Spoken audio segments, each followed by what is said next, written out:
नमस्कार विद्यार्थी मित्रांनो, मी प्राध्यापक भोपाळे सर. जे की सुपरफास्ट या ॲपवर आपण जे शॉर्ट नोट्स बघत आहोत ग्रामपंचायतच्या, त्यामध्ये या व्हिडिओमध्ये आपण बघू महाराष्ट्रात ग्रामपंचायतची सदस्य संख्या लोकसंख्येनुसार कोणत्या गावची लोकसंख्या किती आणि तिथली सदस्य संख्या किती असावी. मागच्या व्हिडिओमध्ये आपण प्रश्न टाकला होता की ग्रामपंचायतीची सदस्य संख्या किती असते, तर कमीत कमी 7 आणि जास्तीत जास्त असते 17. कोणत्या गावची 7, कोणत्या गावची 17, त्यासाठी हा भाग आता आपण या व्हिडिओत पाहणार. पहा, एका बाजूला आहे गावची लोकसंख्या, एका बाजूला सदस्य.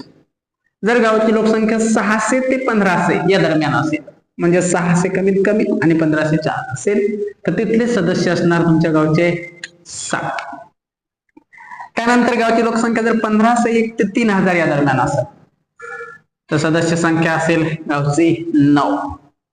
त्यानंतर लोकसंख्या 3001 ते 4500, सदस्य संख्या असेल 11. गावची लोकसंख्या जर 4501 पेक्षा जास्त आणि 6000 पेक्षा कमी, सदस्य संख्या असेल 13. जर लोकसंख्या 6001 पेक्षा जास्त आहे आणि 7500 पर्यंत आहे, गाव पंचायतचे सदस्य असतील 15. आणि 7501 पेक्षा जास्त लोकसंख्या आहे, तर ग्रामपंचायतीची सदस्य संख्या असणार आहे 17. कमीत कमी 7, जास्तीत जास्त 17. आपल्याला एखाद्या वेळेस मग प्रश्न देतात या घटकावर आधारित, किंवा एखाद्या गावाची लोकसंख्या 4329 आहे, तर त्या गावात ग्रामपंचायतीची सदस्य संख्या किती. 4321 या तक्त्यामध्ये तो आकडा कुठे भेटते ते पाहायचं. 4320 म्हणजे 4000 पेक्षा जास्त आहे आणि 4500 पेक्षा कमी आहे. हे पहा, 4500 पेक्षा कमी, 3000 पेक्षा जास्त या दरम्यानची ती लोकसंख्या आहे, म्हणजे त्या गावची सदस्य संख्या असणार आहे 11. असे आपल्याला प्रश्न येतात पोलीस भरती, तलाठी, ग्रामसेवक सगळ्यात परीक्षेत. मग आपल्याला तिथं आणखीन एक लॉजिक बघा. ग्रामपंचायतीचं जे सदस्य संख्येचा कॉलम आहे, त्यातल्या ज्या संख्या आहेत 7, 9, 11, 13, 15, 17 सगळ्या विषम संख्या आहेत. म्हणजे ग्रामपंचायतीची सदस्य संख्या ही विषम अंकातच असते. त्यामुळे जर पर्याय कधी असे आले याच प्रश्नाला 12, 14, 16, तर आपल्याला तो चार्ट नाही आठवला तरी आपलं उत्तर आहे. कारण ग्रामपंचायतीची सदस्य संख्या विषम अंकात असते. काय विषम अंकातच असते, तर ग्रामपंचायतचं राजकारण. कारण ग्रामपंचायतच्या सरपंचाची निवड आता सध्या थेट जनतेतून आहे, तो भाग आपण मागच्या व्हिडिओत पाहिला किंवा पुन्हा पाहणार आहोत.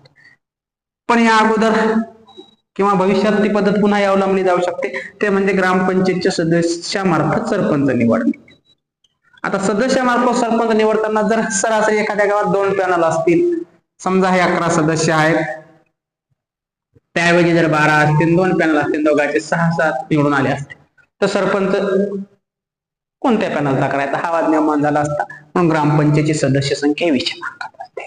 त्याला लोकशाही बहुमत हा शब्द तुम्हाला बातम्यामध्ये बऱ्याच वेळा ऐकायला मिळतो. मग आता एखाद्या गावची 9 आहे, 2 पॅनल असतील, एखाद्याचे 5 येतील, एखाद्याचे 4 येतील, 5 वाला सरपंच.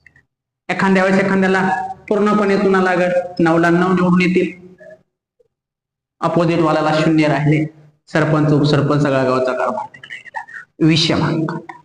तर म्हणतात मग सर एखाद्या 2च पॅनल राहतील कसं काय. एखाद्या वेळेस गावात 3रा पॅनल आला, 11 सदस्य आहेत. जनरल सांगालो मी स्पर्धा परीक्षेच्या विद्यार्थ्यांसाठी, नाही तर गावात लावून घेतात आजूबाजूच्या गावाला, हे आमच्याच गावचं आहे की काय. 11 सदस्य आहेत, पूर्वी 2 पॅनल राहत होते, 3 पॅनल राहिले. एका पॅनलचे आलेत 4, एका पॅनलचे आलेत 9, 4 आणि 5 9, आणि एका पॅनलचे आले 2, 11. पूर्वीचा जेव्हा सरपंच सदस्य मार्फत होते, थेट जनतेतलेला प्रॉब्लेम नाही, तेव्हा हे तर अशी आकडेवारी आली असती, तर मग कोणाला सरपंच होणार सर. लोकशाहीतला शब्द आहे बहुमत. बहुमत याचा अर्थ ही तर सर्वात जास्त निवडून आला 5 याचा सरपंच होईल असं नाही. बहुमत याचा अर्थ एकूण सदस्याच्या निम्मे भागिले 1. मग 11 चे निम्मे 5.5 होतात. याचा अर्थ एका सदस्याला कापायचं नाही, अर्धा तिकडे अर्धा इकडे. म्हणजे सरळ सरळ 6 सदस्यांचं ज्यांच्याकडे बहुमत त्यांचाच काय होत होता, सरपंच होत होता. मग इथे एकाचाही 6 नाही, इथं 5 आहे, इथं 2 आहे, 4 आहे. अशा वेळेस जिरवाजिरवी चालेल. हे 2 वाला आणि 4 वाला मिळून म्हणतील आपण त्याला 5 असून पण बाहेर ठेवू शकतो. आपण अडीच फॉर्म्युला करू, नाही तर सगळाच करू. काय करायचं ते, किंवा 5 वाले 2 वाले एकत्र येतील, किंवा 4 वाले 5 वाले एकत्र येतील, 2 वाले जे काय ते, पण बहुमत. सगळ्यात जास्त सदस्य निवडून आलेलाच माणूस सत्तेत असतो असं नाही, ते पूर्णपणे ठीक नाही.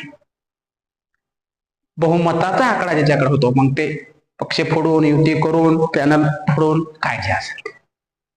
तसं जर असतं तर 2019ला देवेंद्र फडणवीस या बीजेपी पक्षाचे जास्त आमदार निवडून होते, पण तरी पण आपल्याला माहित आहे महाविकास आघाडी सरकार स्थापन झालं होतं, कारण 144 जे विधानसभेतला फिगर तसंच ग्रामपंचायत मध्ये असायचं. पण आता सरपंचाची निवड थेट आहे, त्यामुळे थेट कडक लक्ष राहू द्या यंदाच्या आपल्या परीक्षेसाठी.